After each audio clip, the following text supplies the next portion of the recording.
৪৭তম BCS preliminary আজকে দেখব হচ্ছে রবীন্দ্রনাথ ঠাকুর, যেটি থেকে প্রতি বছর বাংলা সাহিত্যে ১ থেকে ২ নম্বর কমন এসে থাকে। চোখের বালি এটা একটি ত্রিভুজ প্রেম বিষয়ক একটি উপন্যাস। চোখের বালি প্রবন্ধের প্রধান চরিত্র হচ্ছে বিনোদিনী, মহেন্দ্র ও বিহারী। ঘরে বাহিরে চরিত্র হচ্ছে নিখিলেশ ও বিমলা। ঘরে বাহিরে একটি স্বদেশ বিরোধী আন্দোলন নিয়ে রচিত।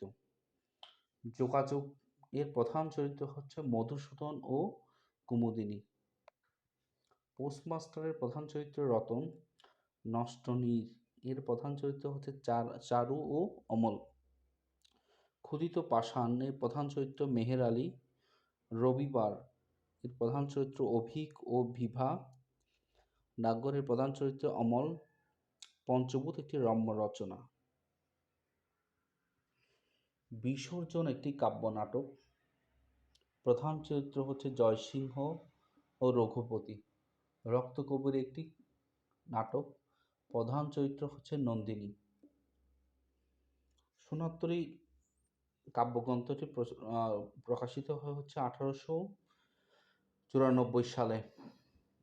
সোনারতরী কাব্যগ্রন্থে দুটি নিরুদ্দেশ যাত্রা একটি বিখ্যাত কবিতা।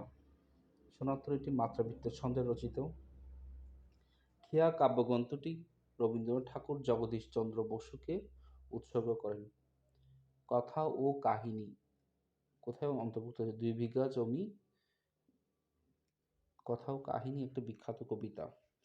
রেখেছ বাঙালি করে মানুষ করনি, এটা হচ্ছে রবীন্দ্রনাথ ঠাকুরের চৈতালি কাব্যগ্রন্থের একটি বিখ্যাত লাইন। চন্দ্রনা চরিত্রের সৃষ্টি হচ্ছে রবীন্দ্রনাথ ঠাকুর। নৌকাডুবি একটি সামাজিক উপন্যাস। এতটুকু পড়লে আমরা রবীন্দ্রনাথ ঠাকুরের ১ থেকে ২ নম্বর পাবো।